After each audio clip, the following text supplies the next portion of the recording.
Hari ini ketika mulai, siapa yang melakukan pembelaan terhadap kebijakan Provinsi Jawa Barat, kebijakan kabupaten kota yang beri pada rakyat? Rakyat, Pak. Melakukan pembelaannya pada apa? Dengan memberikan komentar dukungan melalui jejaring sosial.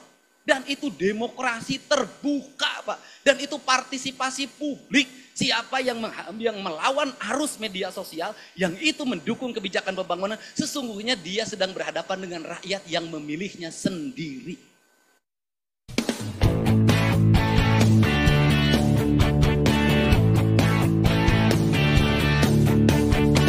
Pak, nanti APBD tahun 2006 Pak, itu akan saya lakukan lagi Pak. Kenapa? Karena kalau saya bergerak, saya tidak pernah berpikir anggaran Pak. Yang penting harus berjalan, yang penting harus terlaksana. Duit mah nuturkeun, rezeki mah nuturkeun. Karena saya punya keyakinan, memimpin tidak harus selalu ada duit.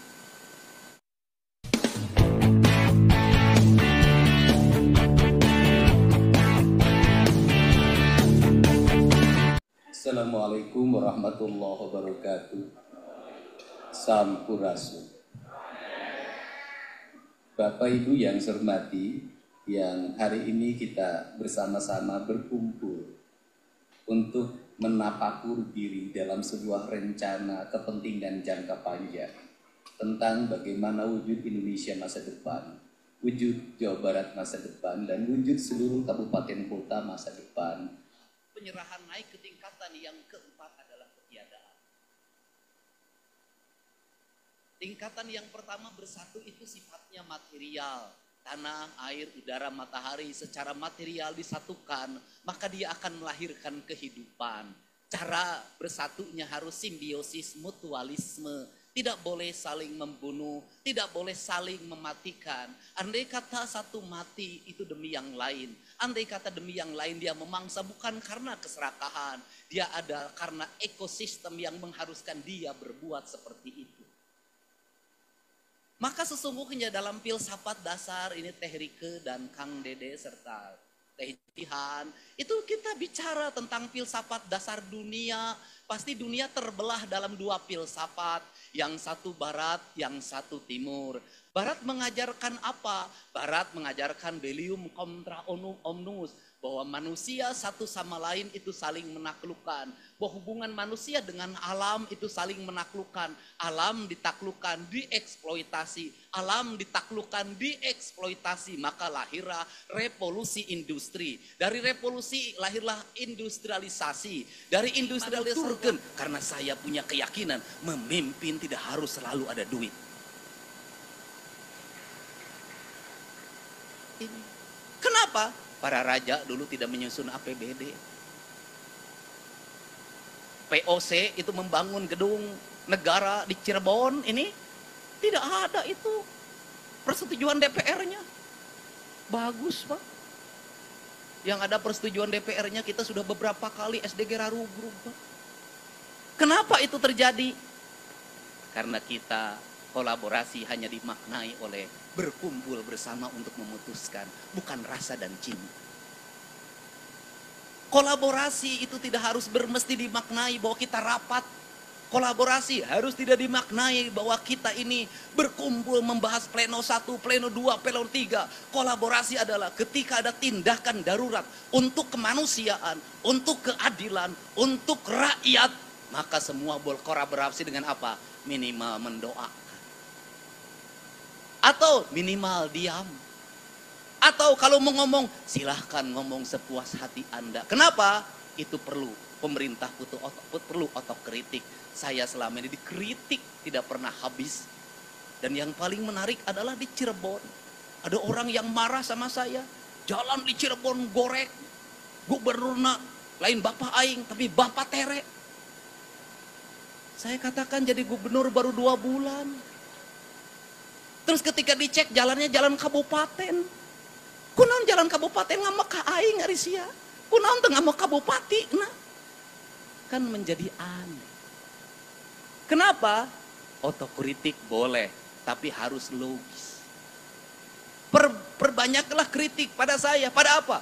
Gubernur banyak menghamur-hamurkan uang. Gubernur banyak jalan-jalan ke luar negeri. Gubernur lebih banyak menghabiskan kegiatan di Jakarta, di mana-mana. Gubernur tidak ngurus yang sakit, gubernur tidak ngurus sungai yang kotor, gubernur tidak ngurus tawuran, gubernur tidak ngurus anak mabok, gubernur tidak ngurus anak yang setiap hari minum minuman keras, gubernur tidak ngurus anak yang tidurnya rata-rata jam 4 karena setiap malam nonton game online Mobile Legend. Kritik pada saya, gubernur gawe, duitnya dihamur-hamurkan, anggarannya habis untuk bajunya sendiri, perjalanan dinasnya sendiri, nginep di hotel, dari hotel ke hotel. Kritik saya.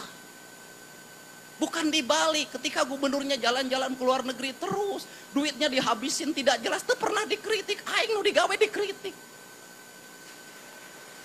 Kenapa saya keras menghadapi? Karena tidak objektif, Pak. Anggaran saya sudah diturunkan. Apapun saya iritkan. Mobil saya cukup 3. Bensin kadang bayar sendiri. Kenapa? Saya ingin berbuat yang terbaik pada rakyat Jawa Barat. Bukan sekedar politik. Ini cita-cita saya sejak lahir. Sebagai sewesi-wisili bagi seket-selet pajajaran. Aing hayang ningali Sunda nanjer di lemurna sorangan. Beda. Maka itu sekda berapa kali ngomong kepada saya tidak punya rasa takut apa-apa. Saya tidak berpikir ke depan jadi apa. Saya tidak berpikir apakah saya populer atau tidak. Saya tidak berpikir apakah saya punya elektoral atau tidak. Tidak penting bagi saya. Bahkan saya tidak berpikir tentang keselamatan nyawa saya. Saya hanya berpikir sebagai titah prajurit Siliwangi. Saya ingin memperlihatkan di tanah Sunda ada pemimpin yang membela kepentingan rakyat. Itu. Jadi ideologi. Karena ideologi saya tidak takut. Kenapa? Karena ini harus kita lakukan. Perubahan harus kita lakukan lama. Kita ini habis pada seminar, pada perencanaan, pada kajian. Silahkan dicek di Provinsi Jawa Barat dalam 5 tahun. Sabar ribu kajian.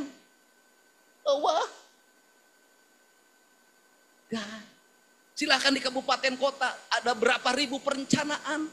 Karena di pemerintahan ini ada proyek perencanaan. Proyek perencanaan. Perencanaannya ayah duitnya serap, proyek nama Allah. Ini penting. Negeri ini memerlukan seperti ini hari ini. Nah, untuk itu, apa yang kita mimpikan? Ya, yang kita mimpikan di ajaran Siliwangi itu go green itu. Itu simbiosis mutualisme itu. Di negara Siliwangi itu ya sungai harus bersih. Kalau sungai harus bersih judulnya juga cai. Kalau sungai harus bersih sebenarnya teologinya itu harus melahirkan tata bangunan. Tata bangunannya harusnya lahirkan IMB. Kalau dulu, nah harusnya rumah itu menghadap sungai. Bukan membelakangi sungai. Nah hari ini ya saya bongkar. Kenapa? Karena sungai tidak terlihat, sawah tidak terlihat. Seluruh Jawa Barat jalan rayanya dipenuhi oleh warung. Saya nanya Pak Wali Kota, Pak Gubernur, saya mau beresin BBWS. Itu warung-warungnya. Bapak nggak berani nertibin? Dari dulu Pak. Ya saya tahu dari dulu. Saya nanya, Bapak berani nertibin nggak? Dia mengatakan tidak berani. Ayo Wali Kota wete wani komo lurah. Ini fakta.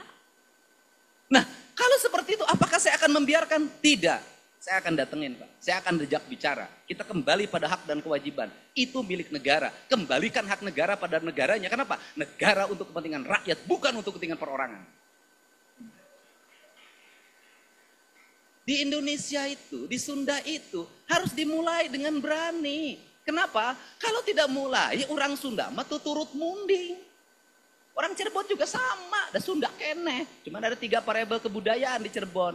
Ada Sunda Cirebon, ada Sunda asalnya dari Priangan, kemudian ada Jawanya Jawa Cirebonan yang dipengaruhi oleh kebudayaan dari Jawa Tengah. Saya paham itu. Nah, kenapa itu turut munding? Loh, orang Sunda itu kalau sudah dimulai dek beres, Pak, nanti juga ngomong kabeh, cek aing ge. Nanti ada teman kita yang sahabat kita nanti ngomong, tete babaturan aing, wanian, diajar silatna di aing, orang Sunda. Orang Sunda, kemudian orang Sunda tuh begitu karakternya, tuh turut mending nanti rame, dan itu bisa. Dan hari ini ketika mulai siapa yang melakukan pembelaan terhadap kebijakan Provinsi Jawa Barat, kebijakan kabupaten kota yang beri pada rakyat? Rakyat, Pak. Melakukan pembelaannya pada apa? dengan memberikan komentar dukungan melalui jejaring sosial. Dan itu demokrasi terbuka, Pak. Dan itu partisipasi publik. Siapa yang melawan arus media sosial, yang itu mendukung kebijakan pembangunan, sesungguhnya dia sedang berhadapan dengan rakyat yang memilihnya sendiri.